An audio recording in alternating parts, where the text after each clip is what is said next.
دھوبی نام کا ایک غریب مگر محنتی شخص رہتا تھا۔ سارا دن کپڑے دھونا، دریا میں جا کر دھونا اور پھر انہیں استری کر کے لوگوں کو دینا، یہی اس کی زندگی کا معمول تھا۔ لوگوں کو اس کی محنت کی قدر تو تھی، مگر اس کی غربت اور معمولی حالیہ اکثر مذاق کا نشانہ بن جاتا۔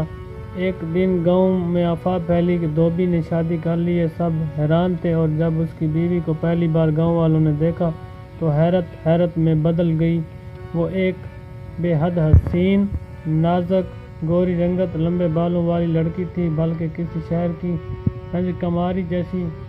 گاؤں کی عورتیں چپکے چپکے بولنے لگیں، ایسی لڑکی نے دھوبی جیسے غریب سے شادی کیسے کر لی؟ ضرور کوئی چال ہوگی، شاید جادو تو نہ کیا ہو۔ مگر سچائی ان سب سے مختلف تھی۔ دھوبی کی بیوی زینب دراصل شہر کی رہنے والی تھی۔ اس نے شہر کے سب لڑکوں کو مسترد کیا تھا، کیونکہ وہ سب دولت کے غرور میں اندھے تھے۔ وہ ہمیشہ ایک ایسا انسان چاہتی تھی جو خالص دل کا مالک ہو، جو محنت کرے، جو سچ بولے اور جسے دکھاوے سے نفرت ہو۔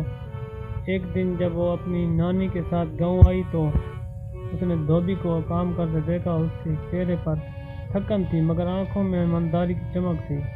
وقت کے ساتھ دونوں کی بات چیت ہوئی اور زینب کو اندازہ ہوا کہ دھوبی ایک نہایت عزت دار اور خالص انسان ہے۔ پھر اس نے سب کچھ چھوڑ کر اس سے شادی کر لی۔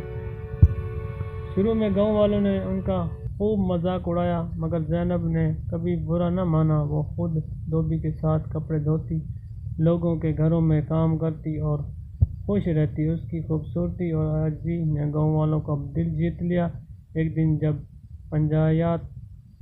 پنجایات نے پوچھا کہ تم نے اتنے اچھے رشتوں کو چھوڑ کر دھوبی سے شادی کیوں کی؟ زینب نے مسکرا کر کہا، خوبصورتی چند دن کی بات ہے، مگر سچا دل عمر بھر کے ساتھ رہتا ہے۔ میں نے دل کا بادشاہ چنا ہے، مال کا نہیں۔ یہ بات سن کر سب کی آنکھیں جھک گئیں۔